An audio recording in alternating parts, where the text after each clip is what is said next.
I now hand the conference over to Mr. Nishant Vas. Thank you, and over to you, sir. Thanks, Aisha. Good day, everyone, and thanks for joining us today for the call. From the management side, we are represented by Mr. Ander Aranaza Alvarez, CEO, Mr. K. Jayaprakash, the CFO, Mr. Vikas Sinha, Senior Vice President Strategy, Mr. Rohit Lafond, Business Controller. Now, I would like to hand over the call to the management for the initial remarks. Over to you, sir. Yeah, thanks, Nishant. Good day, everyone. I welcome all of you on this call, as also Ander Aranaza, our CEO. Thank you for being with us in these trying times of the COVID-19 crisis. I hope and wish that all your loved ones are taking care and are safe. At the outset, let me give you a quick update on the COVID situation at our plants. While Europe is experiencing a second surge September onwards, our plants have not been affected and are functioning normally. In India, the last quarter was particularly difficult with fast rising cases across the country. It was especially difficult in Pune, where many of our plants are located. Total number of COVID cases at our Indian plants are more than 250, though a large majority has recovered and is back to work. As mentioned on the call last time, a crisis management group has been formed to handle the pandemic. Working groups have been constituted at each plant to review the situation and react as warranted, and all plants are functioning normally.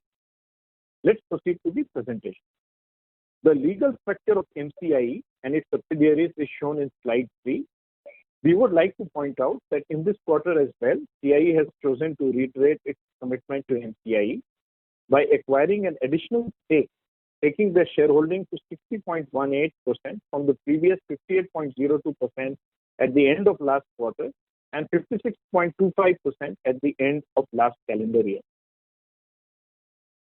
The Q3 T20 MCIE India result is on page 4. Q3 T20 shows a marginal drop of 4% in sales compared to Q3 T19. This is in line or slightly better than the market performance. Q3 T20 sales in India have seen a sharp recovery in demand. Our sales level are higher than the pre-COVID Q1 T20 numbers. EBITDA margin has improved to 13.6% as compared to 13.1% last year. EBIT is 7.8% and EBT has improved to 7.2%. Thus, Q3 T20 EBITDA margins in India is higher than the Q3 T19 margins in spite of a drop in sales. This improvement has been achieved by the India team under trying circumstances of a surging pandemic coupled with manpower availability issues because of the migrant workers situation. This surge in demand in Q3 T20 in India is expected to continue into the next few months. Various reasons are driving this, which you are aware of: pent-up demand, COVID safety concerns leading to private vehicles, inventory build-up in the supply chain in anticipation of festival demand, and surge in rural sales. But we are viewing the medium term with caution, as reduction in household income due to COVID-induced contraction in the economy could cause a problem.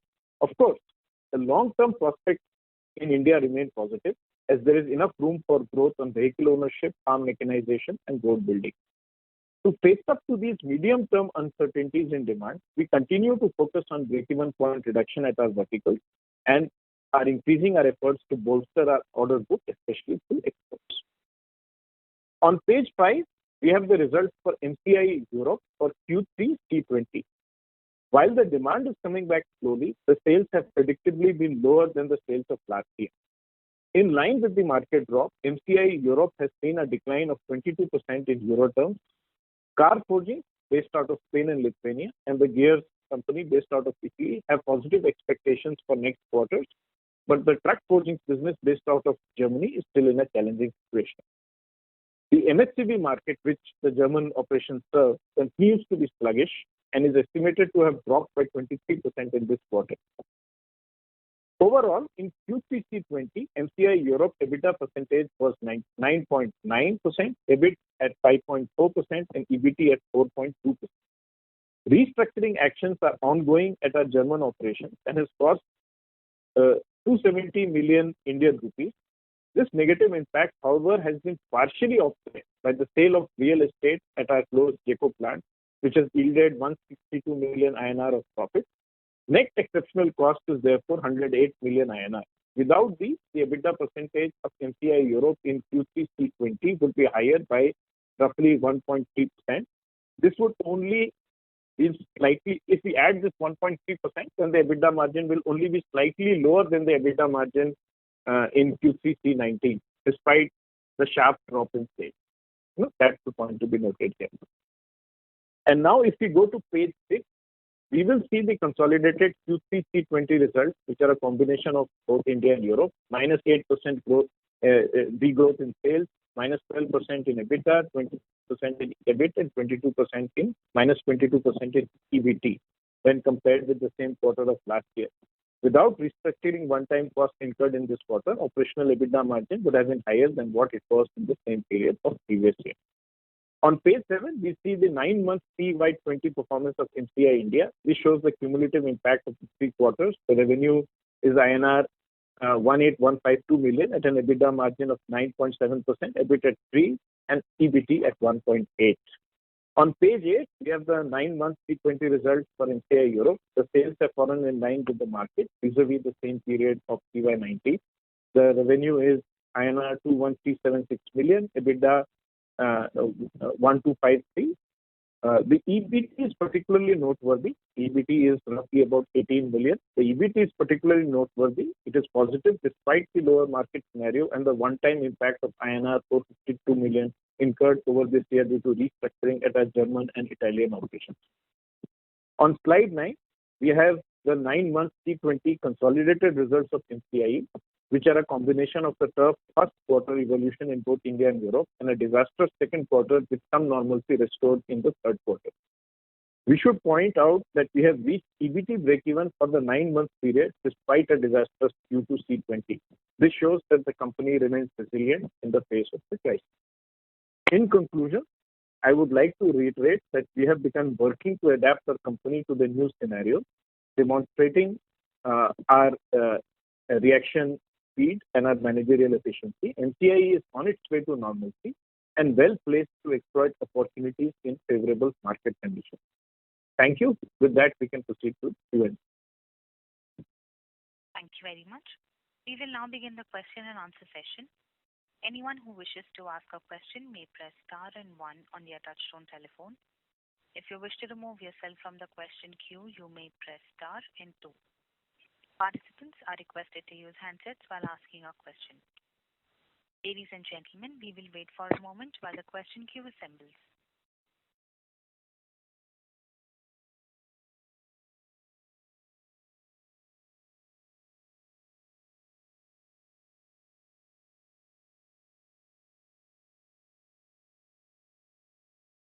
The first question is from the line of Jinesh Gandhi from Motilal Oswal Financial Services. Please go ahead.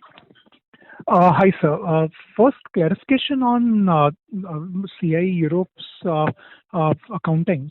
So the restructuring expenses and the JECO real estate sale profits which have come. Jinesh, your voice is breaking. We are not able to hear you clearly. Oh, okay. Is it better? Not really, sir. Okay, let me come back. Thanks. Thank you. A reminder to the participants, anyone who wishes to ask a question may press star and 1 now. The next question is from the line of Nimish Shah from MK Investment Managers Limited. Please go ahead. Yeah, thanks for this opportunity. I have 2 questions. So one is with respect to this restructuring cost. So are we done away with this cost or do we expect some more costs? Sorry to interrupt. Nimish, your line is cracking. We are not able to hear you clearly. Hello, is it better now? Yes, please go ahead. Yeah, so I have 2 questions. So first one was with respect to the restructuring costs. So are we done away with the restructuring costs or do we expect some more costs in the next quarter?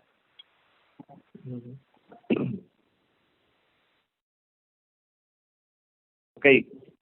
Good afternoon, everybody. This is Ander Arenaza speaking. Regarding the restructuring costs, as you saw, we had these 270 million rupees in the Q3, mainly in the companies in MFE in Mahindra Europe in Germany. Okay, and for the next quarter, we are now analyzing if we can have some additional costs coming we are doing the fine-tuning depending on the market evolution, and we are not yet sure, but we can expect some additional restructuring costs for the next quarter. Not as high as important as it were in the third quarter, but some additional costs can be considered, yes. Okay. So, do we expect to close the year at a normalized EBIT margin? Will that understanding be correct? Okay, we see a positive trend in the last month. You saw the Q3 turnover figures and sales figures were better than we expect. In my previous call, we were talking about 65 to 70% of sales for this quarter, and in fact we were closer to 90%. So it's true that the market evolution and performance was better than expected, and we expect also better Q4 than expected. Okay, so the market is performing well. I think the end of the year will be good, and yes, we expect to continue improving our margins, as we said, because we were doing all the restructuring activities and efficiency increase activities in the last month, and we hope that these actions and all the jobs that we did will pay results in the next quarter. Sure. One last question was, so in CY18 we kind of reached our peak revenues, and so just wanted a longer term understanding in terms of our top line. In terms of trend and in terms of your discussions with the OEs and your customers, so when we see us hitting those peak revenues that we had in CY18, so can we expect that number to in the next 1-2 years? So just a broad understanding in terms of our top line for the next for the long term, the next 1-2 years. Nimesh, Vikas here. We would of course not like to talk about forward-looking statements on our revenue. Point to be noted is CY18 was the highest for the market in general. CY18 was the year in which the auto market, all segments had perhaps the highest performance in terms of the last 10-15 years. So that peak for the market itself is not going to come in the next 1 or 2 years. It might go up to 2023 or something like that. We will certainly, as I said, beat the market. We have always been talking about it. So our peak will be earlier than what the market reaches. So if the market is reaching, say, in 2023, the CY18 numbers, we will definitely reach it before that. So other than this, we would not like to talk much more about it. Understood. Yeah, that clarifies. Just one small clarification. So this gain in the JECO plant, is that shown under other income for a consolidated revenue? The gain that we had of around... No, the revenue is in the other income. Yeah, it's in the other. Understood. Yeah. That's it from my side. Thank you. Yeah. Thanks. Thank you. We would request the participants to please press star and 1 to ask a question. The next question is from the line of Nitin Shakdher from Green Capital Single Family Office. Please go ahead.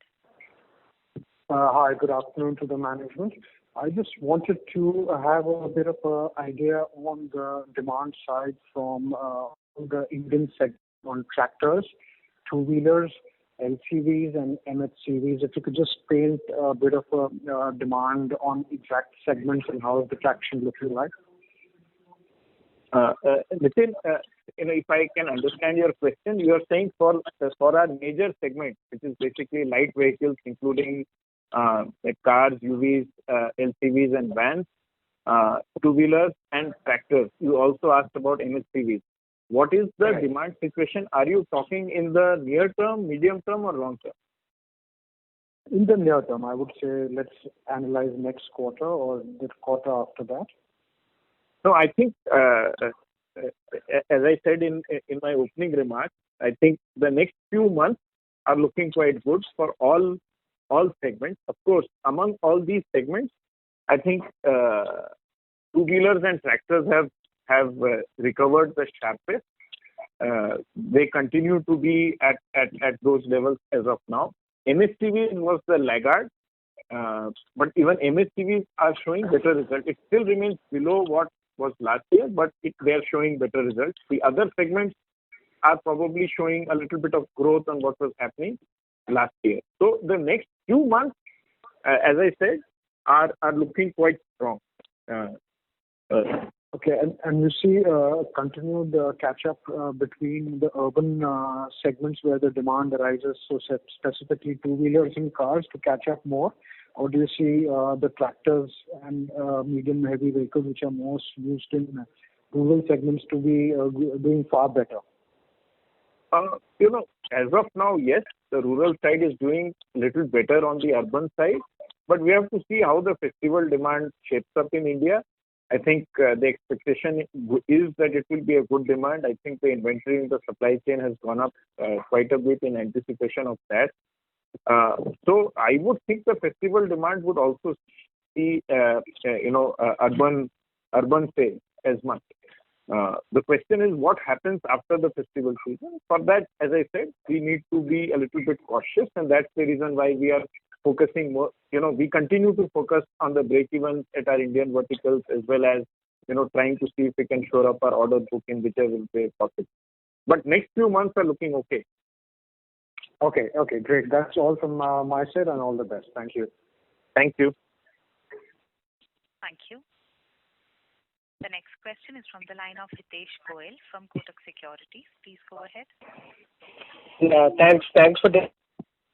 I want to understand, what is the OEMs telling you in terms of next 6 months, because they tend to indicate in terms of demand trends what is to happen. So I got your point that initially, demand could be little better, but OEMs give an indication on how should we look at FY22 for Indian OEMs as well as abroad. So can you give some clarity? What is your expectation on the market demand both in India and Europe? No, Hitesh, as to your answer to your question in two parts. I will take your question in two parts. The first part is what are the OEMs telling us, and what we think would happen in 2021 or 22. So one, the OEMs are quite bullish, and they are, there is a lot of optimism. The reason for caution is that we are exercising is really based on what could happen. We know that the economy is going to contract, which would mean that the household incomes will contract, and therefore that could have an impact on large ticket sales like vehicles. So that is the reason why we need to exercise some caution. But in terms of OEMs seem confident, as I said, for the next 6 months, since your question was that. Number two, what happens 2021, 22? As we are saying, in India, there is reason to be optimistic about the market because there is a lot of scope for growth. Nevertheless, whatever happens to the market, we are trying to recoup our 2019 levels, as quickly as possible, whether it is 2021, hopefully. If not that, at least in the early part of 2022. That is how we are looking at the situation. What happens to the market? As I said, it's pretty much uncertain. But from our point of view, we would try and be as close to the 2019 figures in 2025. That's how we are looking. Okay. And can you also tell us something about, you said that you will grow higher than the market. So what are the drivers for that? Are you gaining market share versus the noise more, or there's content per car increasing? Can you give us some sense on what is driving it? One, of course, is exports. as we have talked about, we will definitely raise the level of our exports. Today, we are in exports from India is roughly around 12 to 13%. We would like to increase it definitely over, say, 20% of our India sales. So that will be one of the drivers. And of course, we are looking at increasing our share of business with our existing customers, especially in these times, affording, like, for example, M&N, Bajaj, Maruti. These are some of our key customers and their tier one suppliers. We are focusing on increasing share of business. And also we are looking at, newer OEMs. We have talked about Renault, Kia, and there are a lot of tier one suppliers that we are focusing on, especially at Billport and say some of our India verticals like stamping. So the strategy is not just OEMs, also look at, just to summarize, yes, increase share of business at our existing customers, focus more on tier one customers, and free exports. That's the reason why we are being confident. Normally, as we told you last time, normally we think that in any given year, 15% of the sales will come from new orders. I think we hope to get much more than that from new orders in any given year. So, all of these. So that's why, we are pretty much, I think we are pretty much okay with the way things are shaping up for us in that year. Good. Thank you. All the best. Yes, thanks, Hitesh. Thanks for that. Thank you. A reminder to the participants, anyone who wishes to ask a question may press star and one now. The next question is from the line of Srimant Dutoria from Unifi Capital. Please go ahead. Good afternoon. Few questions. So could you please comment on any new product introduction or customer acquisition that happened in the Q3 and what is in the pipeline now? Any meaningful additions that have come in? No, we, in terms of product, as I said, product is what the customer asks us to do. So we are not a product-driven company. We are more of a process-driven company. So in terms of customer additions, in Q3, for example, it has happened. Even in Q2, customer additions have happened in our forging vertical at Chakan. We are talking about some export customers. Let me not take the names at this stage. We're talking export customers. We are talking about some shift from CIE and Mpi operations from Europe. That has happened. Some tier one suppliers in our gears and foundry business. That has also happened. So both in Q2 and Q3, we have had new additions to our customer portfolio. Not necessarily in terms of product. As I said, we are a process company, and whatever the customer asks us to do, that is what we do. Right. Coming to the Europe CV business with the back-to-back, the restructuring one-offs that we have taken, where has the break-even point come to, and do we need to do any further restructuring to make it profitable on a sustainable basis? All right. Europe restructuring, basically restructuring in Europe, and what is the break-even point there at this point of time? All right, if I can request you. Yes, sir. As of now in Europe, the break-even point is around 5.5 million rupees per quarter. Okay, that will be our break-even level.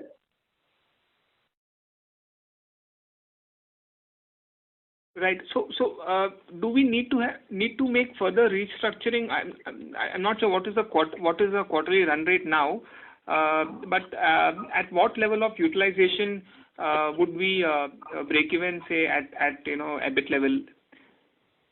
Okay. Right now, that this is Mr. Aranaz speaking. Okay.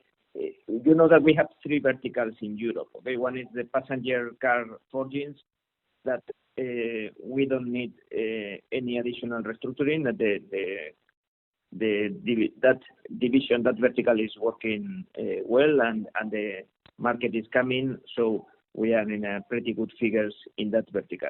Regarding Metal Castello, where we had a drop because of the off-highway product reduction, we already did the restructuring activity in Metal Castello, so we are finished this activity, and we are already also in a good margins, despite we had a relevant market volume reduction in this vertical. And finally, and we go to the critical business, we have the commercial vehicle forgings vertical. This is mainly German activity, our German forging activity. And in this activity, when we were at let's say peak levels, we were very close to the break-even position because the margins were quite low. Despite we had a huge drop in the size in the turnover, we were able to reduce our costs through restructuring and through government subsidies. So we were also able to keep this break-even situation. Okay, so that's where we are. So we are adapting our cost structure to the new volume scenario and expected volume scenario. So in Germany, we, as I told before, we have certain additional activity to finish our restructuring. So we can expect that in the Q4 we can have some additional costs of restructuring in one of the plants. But the biggest activities are already done. So it's just the last fine-tuning of the adjustment to adapt our cost structure to the current volume scenario. And we expect that the current volumes will keep more or less stable during calendar year 21 in the commercial vehicle forgings. Okay, so we don't see a revamp in the commercial vehicle business. We can see the revamp in India. We can see the revamp in the passenger car forgings, but not in the commercial vehicle forgings. Sure, sir. Is it possible to comment on a current utilization level, both in the European three divisions and also in India, plant utilization levels? Okay. Yeah, in India we can be at 90% more or less. In average, certain verticals we are working at 100%. Okay, in some divisions like magnets, our magnet division is working at 100% in this moment. Okay, but average in India we can be at 90% more or less, and in Europe we are slightly lower than that. In the passenger car forgings we can be at 80% more or less. That's where the market is in this moment.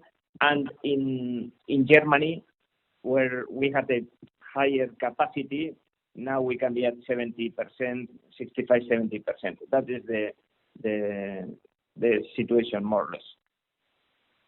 Right, sir. So in India, are we now redrawing our capex plans because we are at 90 to 100% of utilization? We are now adding capacity, as we commented in the previous call in July. We did not stop our investment programs, so because we were expecting that the market will come soon, and that's what happened. So we continue our investment, our capex, capital expenditure plan. So in this moment, this year, in these 3 quarters, we invested something like 2 billion rupees to increase capacity and to continue our growth path.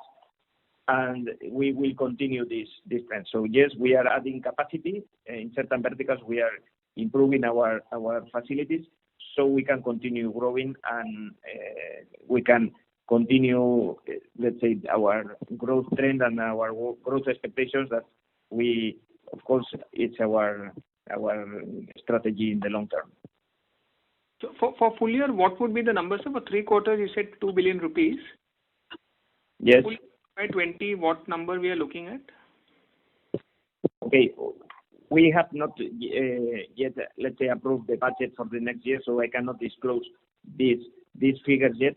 But we can say that in these years, just continuing with the same trend, we will be at 2.5 billion. That can be the figure, and we can expect that the next years we can be at those levels, or even if we win additional businesses as we are now winning, probably we can have some more capex for the next years. So the reality, and Vikas explained that in the last months, especially in India, our new order book is performing very well.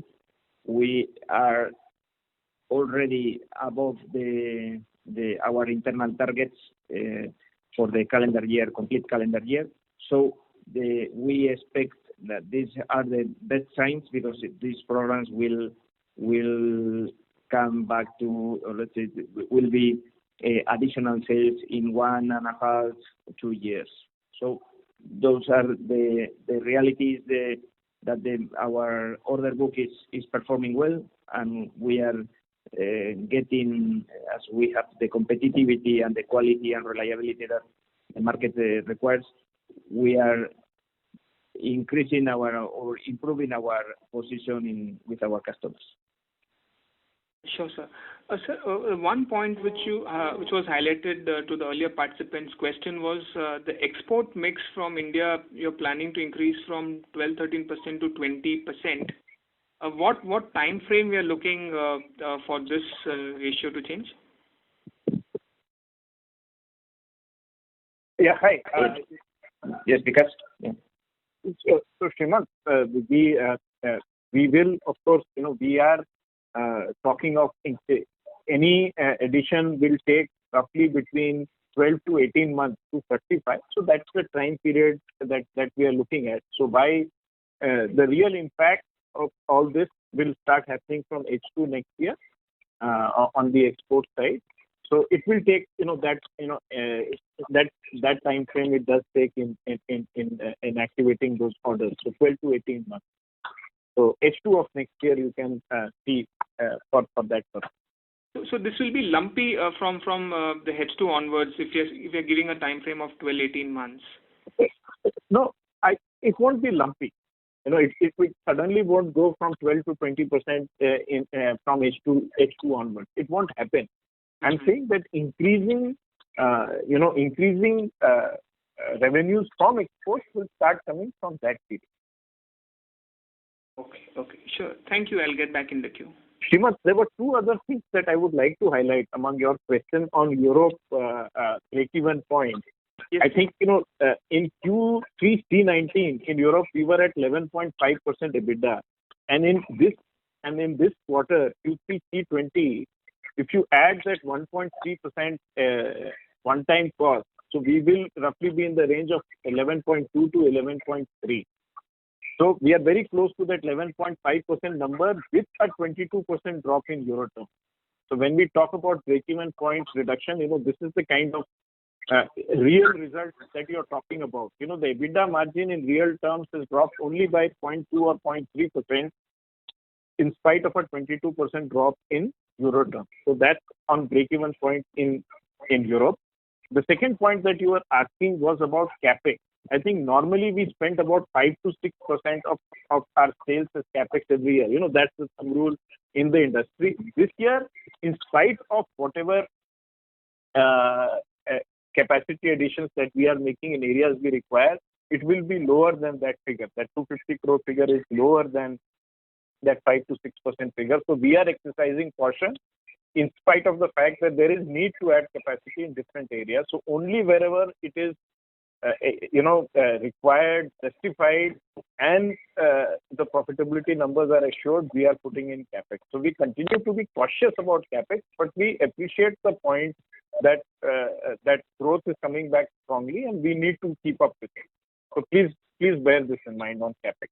Yeah, thanks for the update. My question on the break-even was specifically on the commercial vehicle business in the Europe, where we have been struggling. So, given that the restructuring is happening, are we happy with the margin levels that we are achieving there now, or is there a scope for further improvement there, to reach to our, our overall margin levels? So I was asking from that perspective. Look, the margins in our truck forgings business are lower than what other parts of NCI do, much lower than what CIE expects. So that's a given. So there is scope for improvement of that margin, but whether we'll be able to reach the CIE expectation of EBITDA 15%, I doubt that in the next 2 to 3 years. Okay. Sure. This is only for truck forgings business. Yeah, sure. Thank you so much. Yeah, thanks. Thank you. The next question is from the line of Shyam Sundar Sriram from Sundaram Mutual Fund. Please go ahead. Yeah. Hi, sir. Good afternoon. This is Shyam Sundar from Sundaram Mutual. Thanks for taking my question, sir. Firstly, on the Europe business side, we have seen a 22% decline in Europe revenues. The passenger vehicle production has declined by around 8%. I mean, has Metal Castello been much more weaker than 23-24%, because it doesn't seem to add up. So I'm just trying to understand how have we performed against the market per se. Yeah, and yes. The comment, the answer for the Metal Castello evolution is mainly because you know that our main customer in Metal Castello is Caterpillar. Caterpillar depends on the off-highway vehicles, and this market is now in the bottom side of the cycle. Okay. And especially because all these machinery are sold for the, let's say, big works in the public works or mining or oil and gas and all these kind of activities. Okay, so we are now in the bottom side of the cycle. That is one of the reasons. Also because our customer is Caterpillar and main market is USA.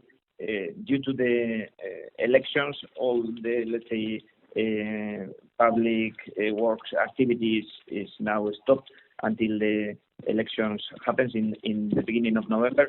So we are waiting to the market to come back again in 2021, probably in the second half of the 2021. That's the reason of the drop of Metal Castello turnover. Okay. Understood. So thank you for that. The other question, in Europe, the electric vehicle car trend has been catching up much better than expected within passenger vehicles. How are we looking at it? Is it more the mix is tilted towards more PHEVs and than BEVs, so we are relatively less impacted? How are you reading the situation, sir? Yeah. So in Europe, what we see regarding the electrification, which is important push from the car makers and from the European government to increase the sales of these electric cars. But what we see is in the short term, the hybridization is the first step in this electrification process. Pure battery electric vehicles are the percentage of these vehicles is very low, and we don't expect a huge growth there. Mostly what we see is either internal combustion engine or hybrid cars to be sold in the next years. Okay, so in this sense, we don't see an impact in our passenger cars forgings, at least in the next 3, 4, 5 years. Okay, so that's the horizon that we can expect to continue in the same levels or even growing in the next years. Then it's true that there can be a change in the model, but we think that this is a long-term change. And also, it's important to say that we are winning a lot of products for the hybrid vehicles, because you know that the hybrid vehicle still has the internal combustion engine, so we don't see any major impact in the next years. Okay. Okay. Understood, Andrew. That was very helpful. And the other question, you did talk about the break-even point for MFE. I think I missed it. You mentioned 5.5 million euro. Is it? Sorry, I might have missed it. If you can just reiterate that point, please. The 5.5 billion INR of quarterly sales is a break-even for full Europe, not only for MFE. It's for all European business in MCI. Oh, 5.5 million euro. This is on a monthly basis, is it? It's 5.5 billion INR. A billion. Oh, INR. Okay. Sorry. Okay, billion INR. Okay. Got it. Thanks, and thanks for the clarification. So one other question from India business per se. Are we winning new orders away because of maybe import restrictions from China? Which segments are we seeing those incremental orders? If you can please provide some perspective on that. No, so Shyam, your question is specifically for China related thing? No, yes, sir. So, I mean, are we winning anything because of, import restrictions or maybe because of supply chain shifting away from China? In that perspective, yes, are we getting... Some.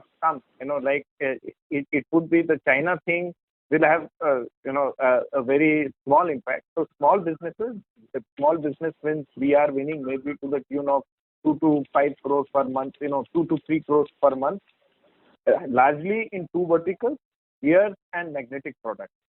So where, there is competition from China. You have to understand, like, for example, in forging, I think India is very strong competitively in forging. So there is hardly any imports from China in forging. Correct. Foundry, the imports from China is largely in the blocks and heads side of foundry. So again, if that is an area where we are not present, we don't want to be there. So again, that's right. Not an issue. Stamping, again, is a very local product. So there is really no imports of stamping products. So that leaves out these two verticals, gears and magnetic products, which are small verticals.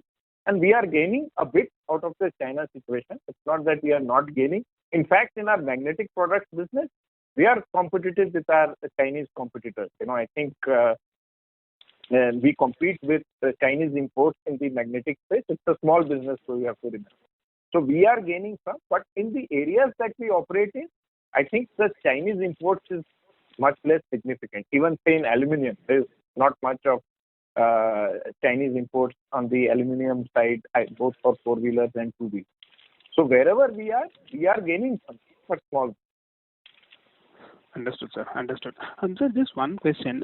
In the 9-month CY20, if you can give us some sense of from an India perspective, how much would be the new businesses that started this year? I mean, we had orders which we were talking about last year as well. So if you can give some sense of how much would be the new businesses that commenced commercial production this calendar year? So in 9 months CY20, what is the proportion of new businesses in this year? Correct. Overall, we'll have to take we'll have to see, how much of it is coming from new businesses. We'll have to take a call, but it will be higher than 15%. 15%. Okay, understood. That was helpful. So sorry, one last question from Europe, more from a housekeeping perspective. The other operating revenue in Europe is much higher than usual. First half CY20, the other operating revenue was around 160 million average per quarter. This quarter we seem to have 539 million. Was there any government grant that was received in this quarter, which is part of the other operating revenue? Now, Shyam, let me come in here. That other operating revenue, actually we moved, other income is higher, but that other operating revenue needs to be corrected. I mean, it includes that 350, which is part of, so it should be reduced by 350 million there. Okay, and so even the other income also seems to be higher. That was the Checo land sale. Okay. So the land sale income is added here, and expenditure is before EBITDA. I mean, the restructuring cost is prior to EBITDA, is it? So sorry, sir, I missed. Yeah, is that? See, the revenue is the sale price, the sale value is included in other income, Okay.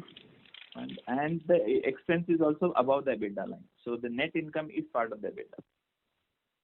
Okay. Okay. And the operating revenue needs to be reduced by 350 million, other operating revenues. Yes. Bang. Okay. Understood, sir. Thank you very much. Thank you. Thank you.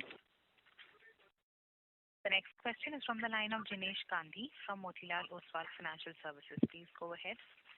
Hi.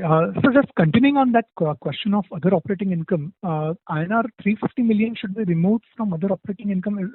Is that because of non-recurring nature, or what's the reason for that? It is a mistake there, Dinesh. Actually, it is part of other income. Okay.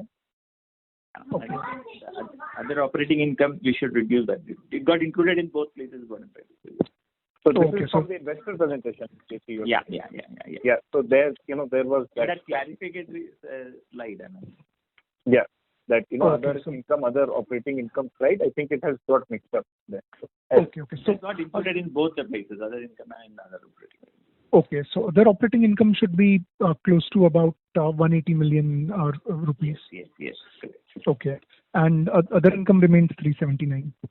Yes. In that 350 is sales value of the JECO land sale.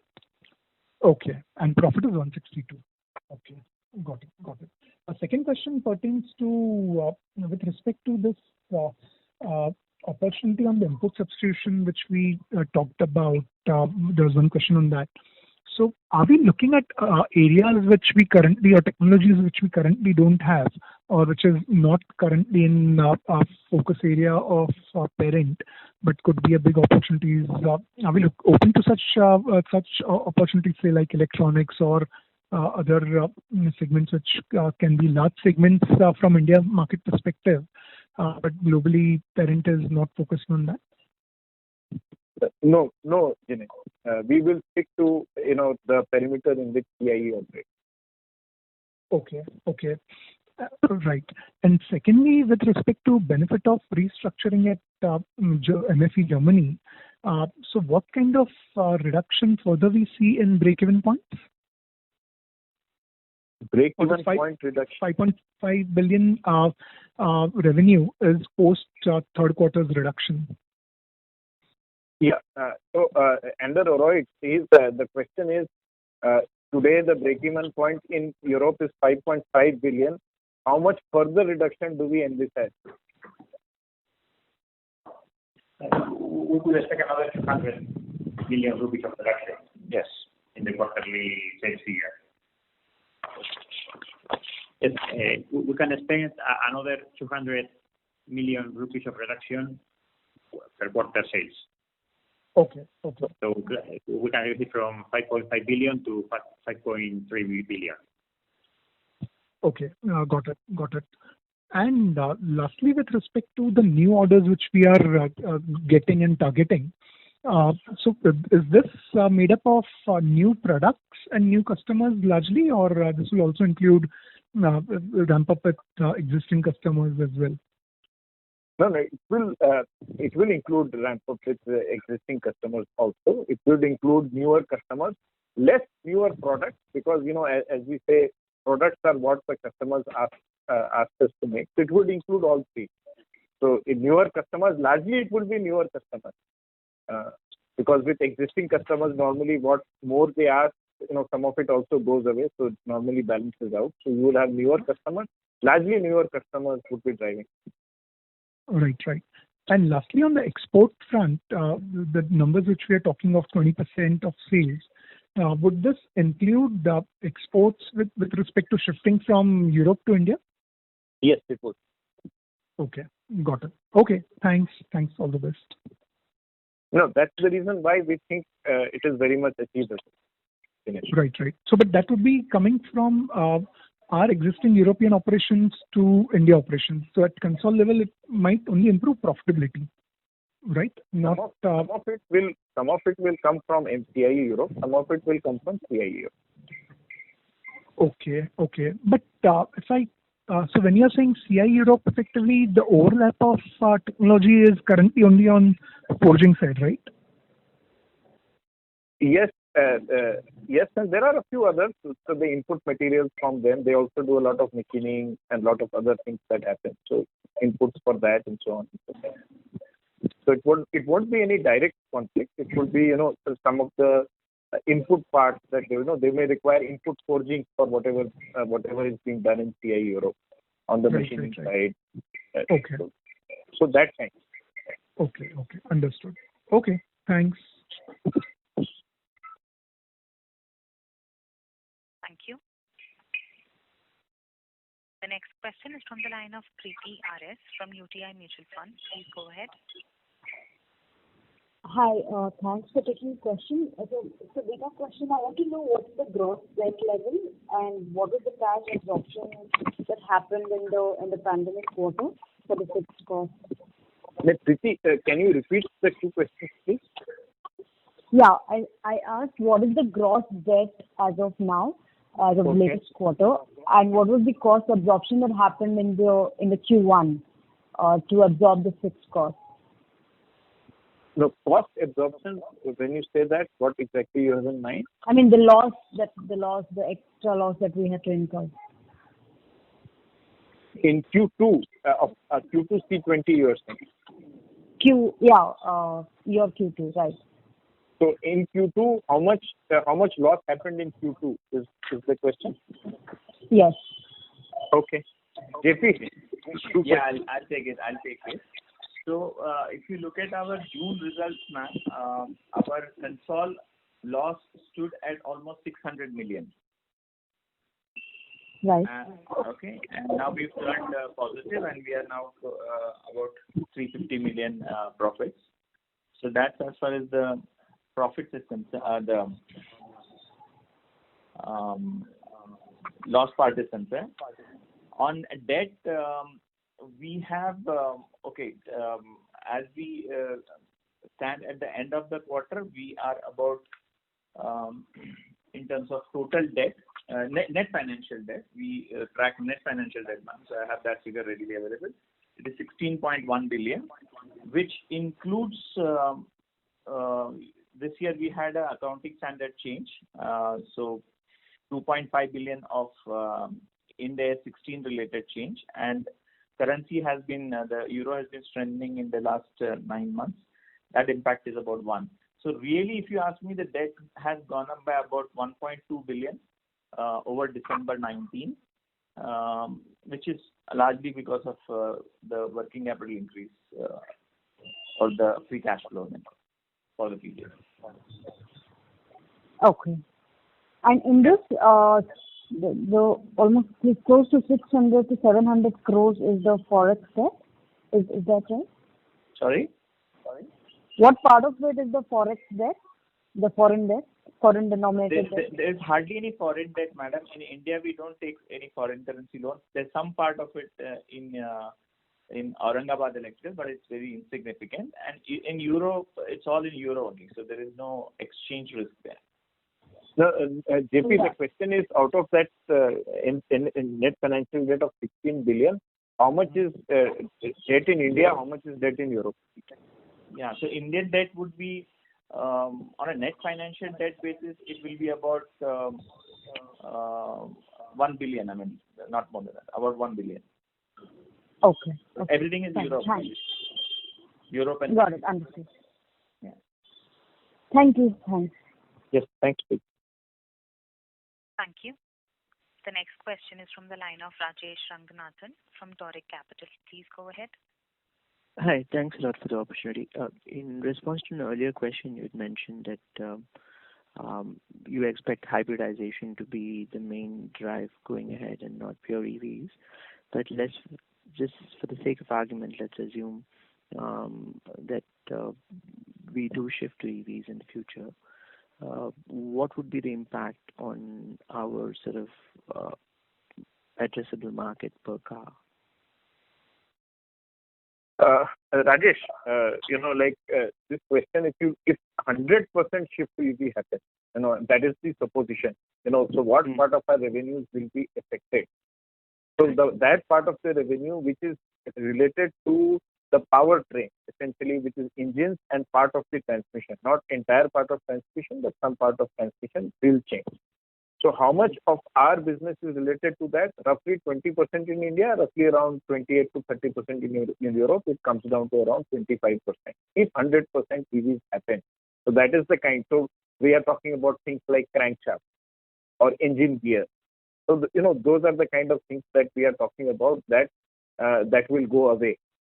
Other things like driveline parts, steering parts, or even like the parts that we supply for two-wheelers which are not related to engines will be there. Step holders, for example, in a motorbike. So all those will remain. So that 100% that you are talking about is 25%. Okay. To answer your question. Thank you so much. That is very clear. And second part of the question, again, I think somebody else sort of asked it earlier, but let's assume if you look at the EV landscape in Europe, our market share in the EVs for the non-powertrain components, is that similar to our EV to our ICE models, or in a sense, is our order wins similar within the OEM between the two types of models? So as Anders pointed out, right now we don't have too much of EVs even in Europe. So for example, we have very big business of crankshaft in Europe. So when pure battery electric vehicles come, hybrids anyway have a crankshaft because hybrid has both the type of engines. It may have a smaller crankshaft, but it does have a crankshaft. Right now, whatever surge in EV that we are seeing in Europe is driven more by hybrid rather than pure battery electric vehicles where there will be nothing like a crankshaft. The entire power will be generated by batteries, whether it is lithium ion or different kinds of batteries. In hybrid, you will have both the engines. What I mean is, for your non-powertrain components, what is our model sort of wins currently? So look, in EV vehicles. In Europe, we have three kinds of businesses. One business is the truck forging business. In the truck forging business, we are not into engine parts at all.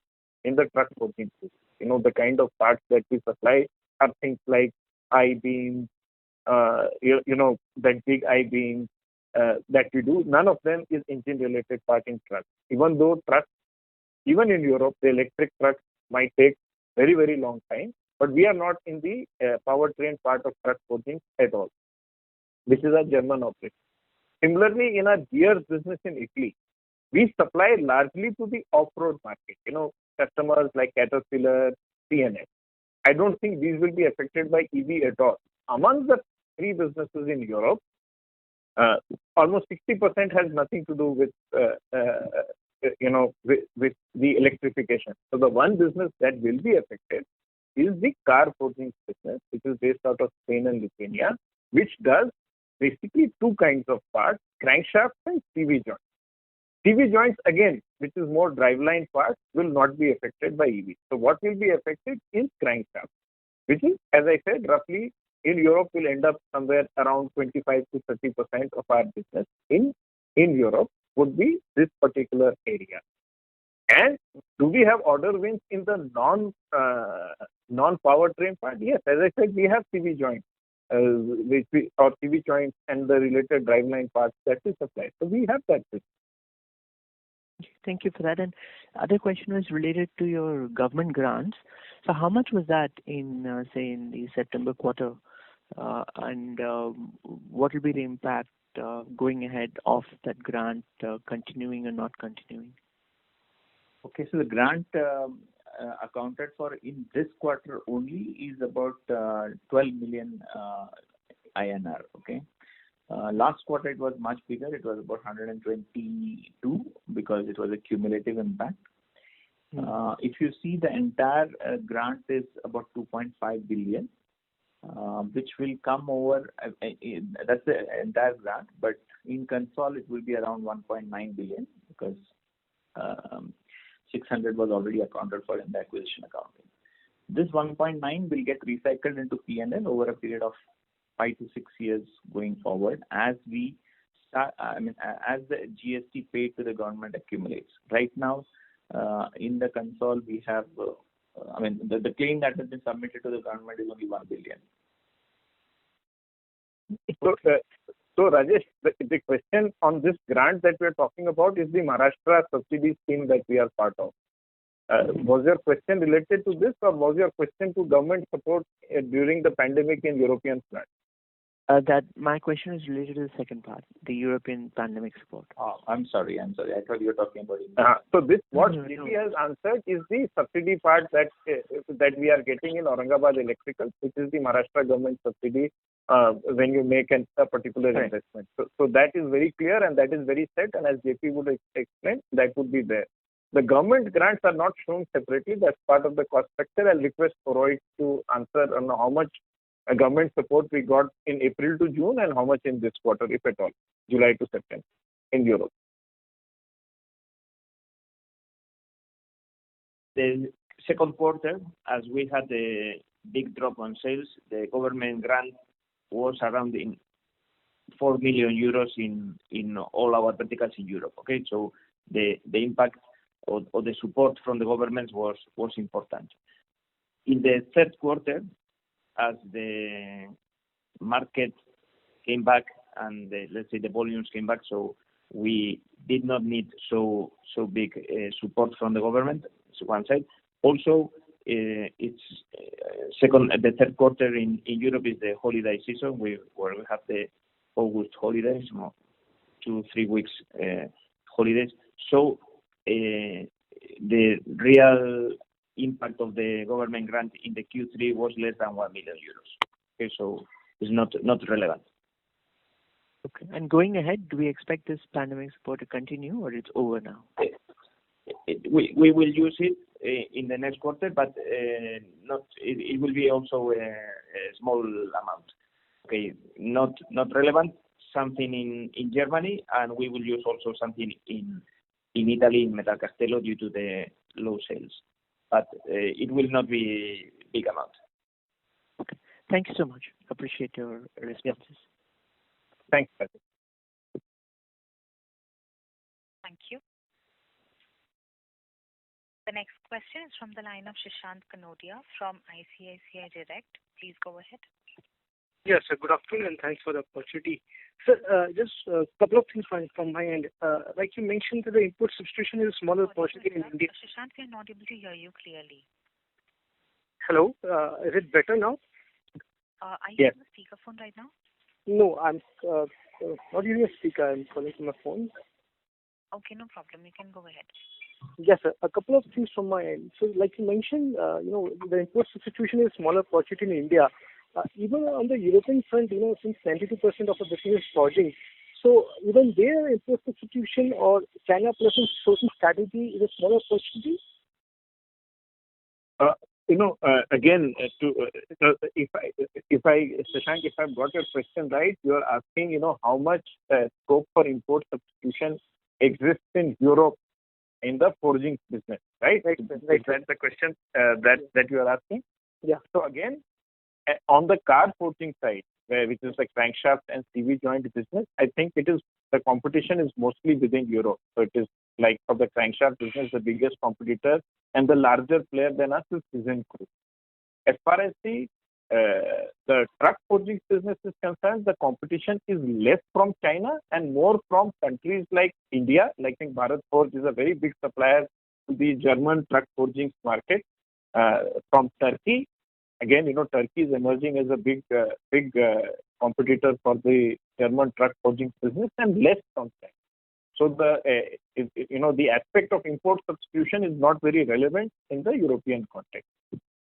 Right. Yeah. This is secondly, given that UK may go for a hard Brexit and given the location of your OEMs as well as our plants, can you please help us understand will hard Brexit have any impact to us in terms of working capital or incremental warehouses or in any inventory management system and stuff? No, Shashank. Is the question is, do we require to make investment in working capital for exports business? Is that the question you are asking? No, sir. I'm basically asking for, UK is coming out of European Union, right? So Yeah. few of the clients like JLR are present in UK as manufacturing seating, and you might be supplying them from outside of UK. Or I really don't know where the locations are. So does it impact us in any way in terms of our location of plants and your OEM location where they're situated? No, we are not affected by Brexit at all. We had shut down our UK business long ago. In fact, the Brexit is not having any impact on us. Whether we can start supplying to JLR, I'll request Andrew to throw some light. Whether if that is a possibility of supplying to JLR in UK. Okay, we don't see any negative impact on that. Okay, we could have certain logistic difficulties at the beginning, especially, but let's say that all our UK customers, I'm talking about Mahindra CIE, but also in CIE, they are working normally and they are building a little bit higher stock just to be sure that the logistic, if there is any logistic blockage at the beginning of the Brexit, but we don't see a risk there, and let's say all the logistic teams from our customers like GLR, they are working hard on that, and they are preparing all the paperwork, and they are preparing all the logistics routes to solve the situation. So we can expect certain difficulties because the change will probably create some troubles, but we are managing the situation. Right. Thank you, sir. Sir, just one last thing. In the prior con calls, you also mentioned about the thing of vendor consolidation, right? So, is there some opportunity in terms of any weak players getting out of the business and their share of business being acquired by us in the near term?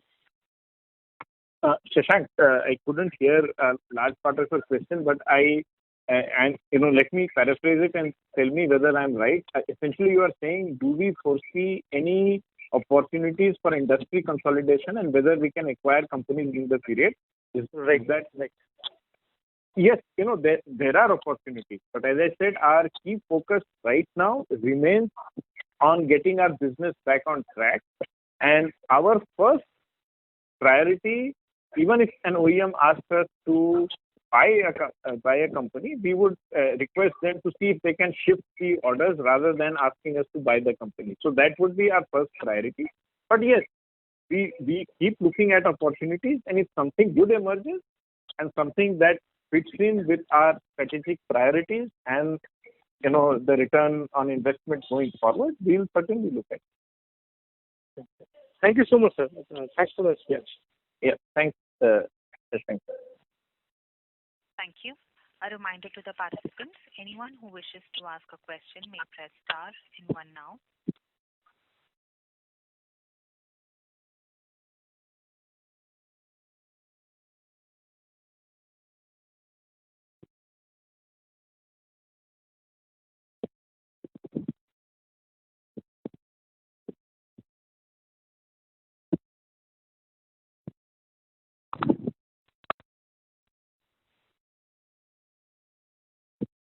The next question is from the line of Kishore B, retail investor. Please go ahead. Hi, am I audible? Yes. Yeah, my question is on the COVID impact. Since we could see the second wave. Kishore, we are not able to hear you. Your voice is breaking. Can you hear me now? Yes, please go ahead. Yeah, my question is related to the COVID situation. Since we could see the Europe is having a second wave of cases, so are we prepared? How are we prepared if there is any second wave across the board, including India?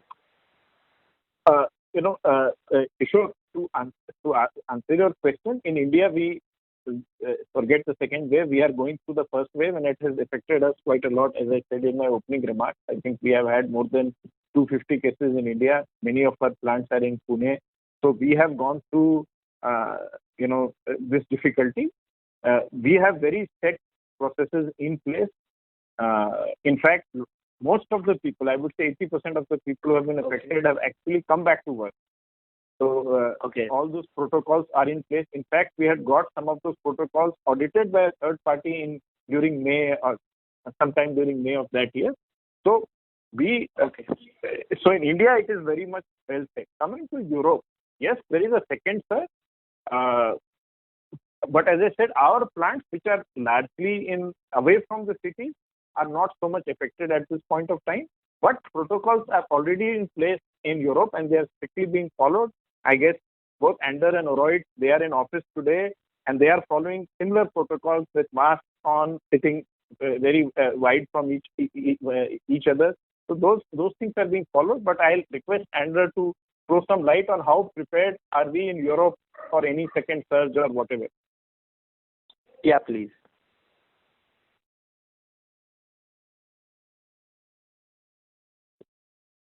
Thank you. Hello. Yes. The next question is from the line of Jay Daniel from Entropy Advisors. Please go ahead. Yes, sir. You had mentioned that the break-even point in Europe is 5.5 billion INR. What is a similar break-even level in India for the current product mix that you have? Because I think you had mentioned that the overall target was to bring down break-even levels by 10 percentage points. So I just wanted to know where we stand on India. JP, on India break-even?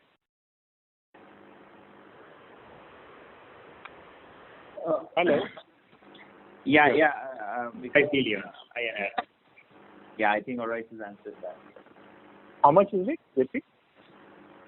3.5 billion INR. Yeah, 3.5 billion INR. And in fact, the 10% reduction was already achieved in the last quarter. Some of it, because of excess manpower cost, etc., in India, would have gone away because of this sudden surge in demand. But large part of that will be retained. And this is what you are seeing. We have increased our EBITDA margin in India in spite of a decrease in revenue compared to Q3 of last year. So that is a reflection of that. Okay. And will you do you have any other targets set in for bringing down the break-even levels further?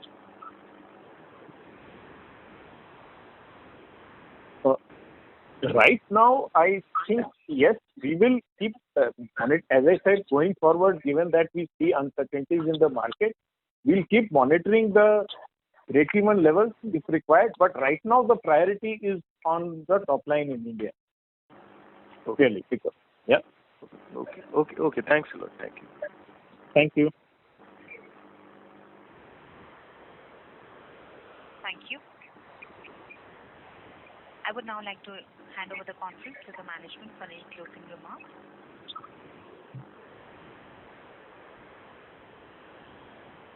Hello. Anders, last words. Okay. Just as a summary, I would say that